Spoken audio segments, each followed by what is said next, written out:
Bonjour à toutes et à tous, on se retrouve aujourd'hui pour une nouvelle vidéo sur le langage LaTeX et aujourd'hui nous allons voir comment personnaliser l'entête et le pied de page de notre fichier PDF et ce à l'aide du langage LaTeX ou plutôt dans le langage LaTeX. Donc la méthode que je vous propose ici bien sûr n'est pas la seule mais je la trouve relativement simple d'exécution et elle consiste à utiliser un package particulier qui est le package Fancy HDR. Mais avant d'utiliser le package Fancy HDR, juste un tout petit topo sur la gestion des pages et des styles de pages en LaTeX via le compilateur. Donc par défaut, il y a un style qui est le style plain, qui est le fameux style où on a en milieu de page dans le pied de page, enfin au milieu du pied de page, on a le numéro de la page courante. Donc je vais vous l'afficher tout de suite. Alors on va mettre un peu de texte pour que ça compile. Donc, vous voyez ici l'entête de base, que j'ai ici j'ai un document de classe article. Donc je compile. Donc voilà ma page, donc avec un peu de texte ici, et en bas, au centre, j'ai le numéro de la page courante. Donc ça c'est le style de base du langage LaTeX, autrement dit le style plain. Et nous ce qu'on va faire, c'est utiliser un autre style que l'on va paramétrer via un package particulier. Donc pour modifier le style de la page d'un document LaTeX, il y a deux commandes. Une commande qui permet de changer le style de manière globale, et cette commande c'est la commande PageStyle, et entre accolades ici on mettra justement le style que l'on souhaite, et une commande qui permet de modifier le style de la page courante, et donc de manière locale, et qui est la commande thisPageStyle. Donc ici thisPageStyle. Donc vous remarquerez déjà, moi la nuance que je fais ici, c'est que PageStyle c'est une commande qui va affecter tout le document, donc je la mets dans la zone de préambule, et par contre thisPageStyle se met dans le corps du texte. Donc je vous ai dit par défaut que c'était plain. Donc là, si je compile en ayant mis ces choses-là, on obtient exactement le même style. Donc, maintenant que je vous ai fait un petit rappel sur ces styles-là, donc je vais commenter ça pour pas que ça influence sur la suite de notre document. Donc on va voir comment modifier l'entête et le pied de page via un package particulier qui est le package Fancy HDR. Donc tout d'abord, première chose à faire, l'inclure à la compilation, donc avec la commande usePackage Fancy HDR. Et ensuite, pour modifier le style de la page à la compilation, donc pour éviter qu'il utilise le style par défaut plain, eh bien on va ici mettre un autre mot, qui est le mot fancy, tout court. Donc remarquez bien, on insère le package Fancy HDR et on utilise le style fancy. Donc à partir de ce moment-là, en compilant, vous allez voir tout de suite la différence. Pour l'instant, on n'a rien paramétré, mais rien que d'avoir changé ici le style de page, nous obtenons un document, donc le pied de page n'a pas changé. Par contre, l'entête a changé, vous voyez pas l'apparition ici d'une droite horizontale, qui me montre bien qu'on a changé de style. Et pour vous bien vous montrer ce que je vous avais dit sur thisPageStyle, ce que je vais faire, c'est que je vais faire une nouvelle page, new page. On va mettre un peu de texte. Hop. Donc là, ce qui se passe, si je regarde mon document, donc j'ai ma première page avec l'entête avec la barre horizontale, ma deuxième page avec ma barre horizontale, donc toujours avec les pieds de page qui n'ont pas changé. Mais ce que je peux faire, c'est modifier localement, par exemple, la deuxième page en revenant dans le style par défaut, donc en utilisant la commande thisPageStylePlain, ici.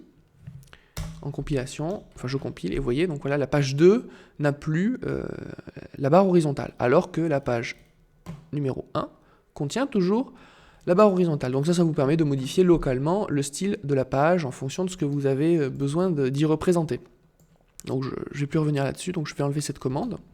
Donc là on va travailler uniquement sur le style fancy, que l'on va personnaliser nous-mêmes. Donc pour personnaliser les entêtes et les pieds de page, il faut connaître 6 commandes essentielles. Alors elles se retrouvent toutes les unes par rapport aux autres très facilement si on en connaît une. Et elles sont construites de la même manière. Donc tout d'abord on va utiliser une lettre qui va caractériser la position du texte que l'on souhaite mettre.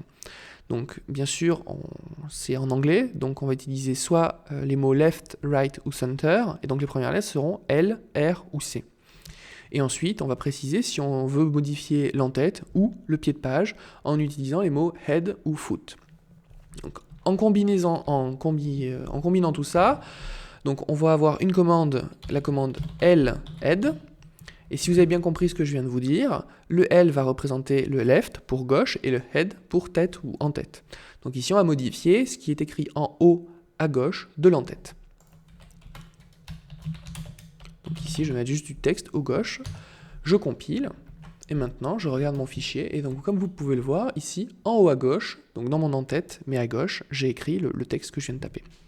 Et on peut faire pareil pour le centre et la droite, en utilisant les commandes qui se construisent comme de la même manière, c'est-à-dire pour le centre, ça va être un C, et comme c'est l'en-tête, head, et pour la droite, ça va être right, donc on va utiliser le R pour afficher le texte. Et donc si je compile, vous voyez le résultat qui s'affiche au centre et à droite. Et si vous avez compris comment ça fonctionne pour l'en-tête, vous allez tout de suite voir comment ça marche pour le pied de page. Au lieu d'utiliser ici le mot head pour l'en-tête, on va utiliser le mot foot pour le pied. Donc L foot pour ce qui va être dans le pied de page mais à gauche. Ensuite, on va avoir C foot pour ce qu'il va y avoir au centre. Et la dernière commande, c'est R foot pour voir ce qu'on va mettre en bas à droite. Donc, je vais compiler. Et voilà, vous voyez la modification ici. Donc le texte en bas à gauche, en bas au centre, en bas à droite.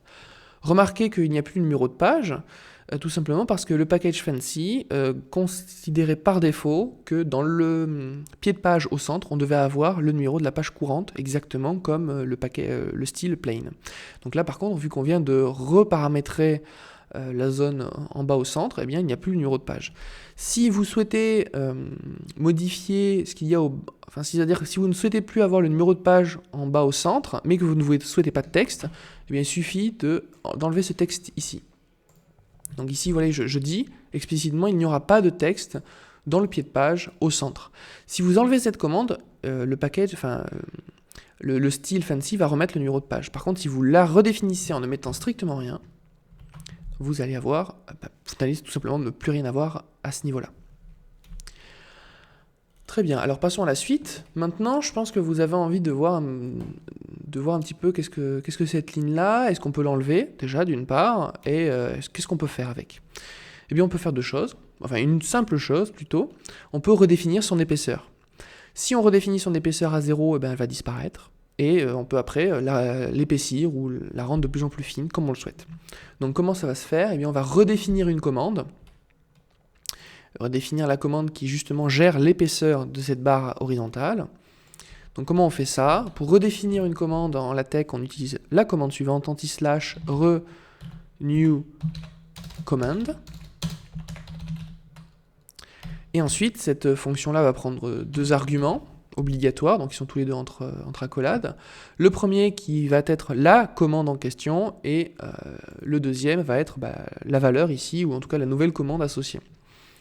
Donc ici, la commande, c'est une commande qui contient une dimension, et la commande qu'on va utiliser, c'est la commande head rule width. Donc head pour l'en-tête, rule c'est pour la règle, et width pour la largeur. Et ensuite, on va mettre par exemple une largeur de 0 mm si on souhaite faire disparaître la barre horizontale de l'en-tête. Donc je compile, et vous voyez, il n'y a plus de barre horizontale. De la même manière, je peux l'épaissir très facilement, par exemple en mettant 1 mm, et j'obtiens voilà, une barre horizontale qui fait 1 mm. On peut faire exactement la même chose pour le pied de page, car il existe, pareil, une barre horizontale par défaut, mais qui, cette fois-ci, contrairement à l'en-tête, eh bien, a par défaut une épaisseur nulle. Et comment on retrouve cette barre horizontale? Comment on modifie sa largeur? Tout simplement en enlevant le mot head, et en le remplaçant par le mot foot, puisque nous travaillons sur le pied de page et plus l'en-tête. Et donc ce que vous voyez ici, après compilation, c'est l'apparition d'une barre horizontale d'épaisseur 1 mm. Donc voilà comment modifier ces lignes-là. Alors, pour terminer sur les en-têtes et les pieds de page, il y a un certain nombre de commandes qui peuvent être utiles et qu'il faut connaître pour bien personnaliser son document de manière intelligente et en utilisant la puissance du LaTeX qui permet justement de référencer un certain nombre de choses de manière automatique, comme par exemple le numéro de la page courante. Ici, vous voyez, en redéfinissant le centre du pied de page, on a éliminé le numéro de la page courante. Alors c'est bien de l'éliminer, mais peut-être qu'on a envie par exemple de l'avoir toujours, mais ailleurs. Par exemple, dans le pied de page, mais à droite. Eh bien la commande qu'il faut utiliser, c'est tout simplement la commande suivante, the page, qui en anglais signifie la page, pour dire que c'est la page courante. Donc cette commande-là permet d'afficher dans notre pied de page la page courante. Donc ici, il n'y a qu'une seule page, mais c'est la page numéro 1. Donc voilà, petite commande qu'il faut connaître, hein. Ensuite, puisqu'on est sur cette commande-là et sur la numérotation des pages, il peut être utile d'utiliser un package annexe pour faire le décompte des pages. Par exemple, ici, c'est la page 1 sur 1. Donc comment on va faire ça? Eh bien, tout d'abord, déjà, la page courante. Ensuite, je vais mettre un petit symbole pour caractériser le sur. Et ensuite, on va utiliser un package particulier. Donc j'ajoute ici, qui est le package, alors je ne me rappelle plus du nom, mais il me semble que c'est last page. Donc comme son nom l'indique, c'est dernière page en anglais, last page. Et grâce à ça, on va pouvoir définir, il va y avoir un compteur, une variable, qui va contenir justement le nombre de pages totales de notre document, et on va y faire référence, donc page ref, donc ça va nous donner le numéro de la dernière page, enfin le numéro d'une page en particulier. Et nous, ce qu'on veut, c'est la dernière page qui, par le package last page, s'appelle last page. Mais alors, remarquez un détail et qui est important pour éviter les problèmes, c'est que le L est en majuscule et le P est en majuscule. Si vous faites ça et que vous compilez votre document, qu'est-ce que vous allez obtenir? Eh bien, vous allez obtenir ce résultat-là, qui n'est pas du tout ce que vous souhaitez. On a bien la page numéro 1 sur, on devrait avoir 1, mais on a des points d'interrogation. Alors, ce n'est pas grave, c'est pas du tout un bug. C'est presque logique. Lorsque vous allez compiler votre document, vous allez justement le réaliser. Le compilateur, à la fin, va savoir combien de pages contient votre document. Mais il ne le savait pas a priori. Donc il ne pouvait pas mettre ici le nombre de pages totales tant qu'il n'a pas terminé tout le document. Donc ce qu'il faut faire, c'est compiler 2 fois. Comme ça, à la deuxième compilation, on connaît le nombre de pages du document, et ici, il va mettre à jour cette valeur-là. Donc là, vu qu'on n'a jamais mis le nombre de pages totales, on a des points d'interrogation, mais ça peut arriver si vous, par exemple, vous avez un document qui fait 4 pages, d'un coup vous le passez à 5 pages, et vous ne compilez qu'une seule fois, il va vous dire qu'il n'y a toujours que 4 pages. À la fin, vous aurez 5 sur 4. Mais en recompilant une deuxième fois, il mettra ça à jour et il vous mettra la page 5 sur 5. Donc je vous le montre tout de suite, on recompile, et voilà, vous voyez ici tout de suite une page sur une. Donc voilà l'utilisation de ce package supplémentaire. Donc je vais l'enlever, on va pas s'en servir dans la suite. Bon, je vais le laisser. Allez. Ensuite, une autre commande que je trouve assez pratique, si nos documents LaTeX ont besoin de garder une trace de la date, par exemple si ce sont des notes régulières, on peut avoir envie de savoir à quel moment on a compilé ce fichier. Donc je vais le mettre ici au centre du bas de page.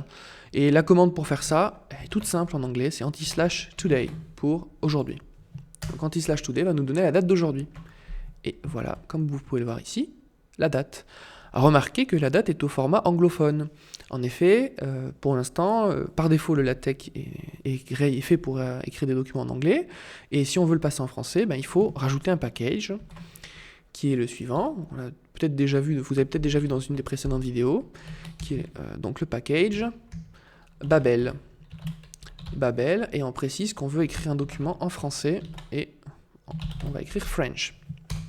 Donc en compilant, désormais, la commande today affiche toujours la date, mais plus en format anglais, mais cette fois-ci, elle l'écrit en format français. Donc voilà comment avoir la date de votre document de la compilation. Voilà. Alors, il y a d'autres commandes qui peuvent être utiles, surtout pour des gros documents, si on a envie d'écrire des livres ou des manuscrits un peu plus épais, les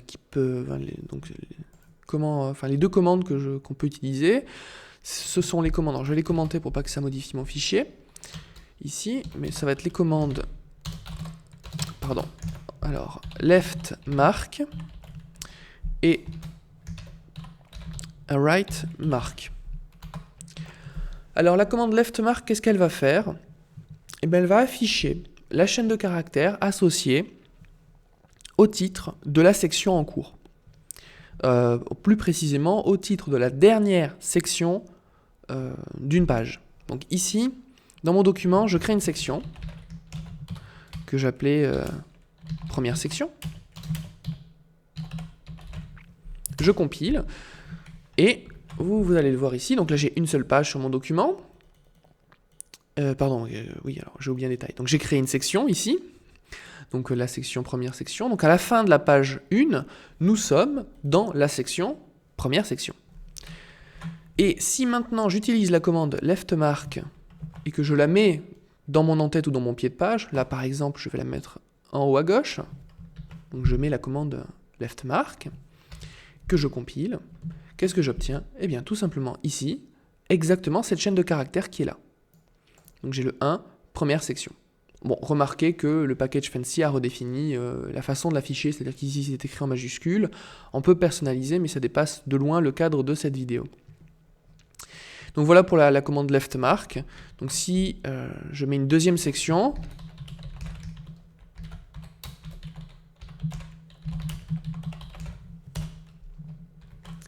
donc voilà, la dernière section, la section à la fin de cette page, eh bien c'est la deuxième section, donc ici il met la numérotation de la deuxième section. Et pour rightMark, eh bien c'est le même principe, mais pour les sous-sections.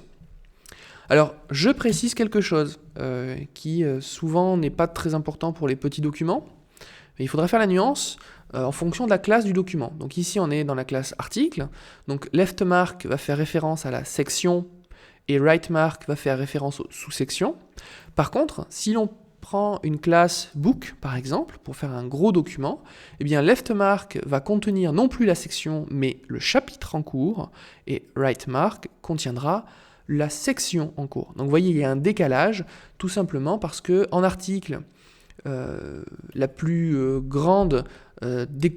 grand découpage qu'on peut avoir, c'est un découpage en sections, alors que pour la classe book, on est en train de décrire un livre, le plus grand découpage, ce sera le classe chapter. Donc voilà pour cette commande-là. Bon, écoutez, je pense que là, nous avons fait le tour pour personnaliser, ou en tout cas pour que vous commenciez à personnaliser vos documents LaTeX, enfin plutôt personnaliser vos en-têtes et vos pieds de page de vos documents LaTeX. Alors, il existe bien d'autres commandes pour personnaliser tout ça, par exemple en utilisant non pas le nom de la sous-section ou de la section via leftMark, mais plutôt le nom de la sous-section telle qu'elle est notée dans la table des matières. Donc là, à ce moment-là, je vous invite à aller consulter le manuel du package Fancy HDR pour aller plus loin dans ce que vous êtes capable de faire, dans ce que vous pourrez faire en tout cas avec le langage LaTeX. Voilà, eh bien écoutez, je vous remercie de m'avoir écouté jusqu'à maintenant et puis on se retrouve pour une prochaine vidéo sur le langage LaTeX.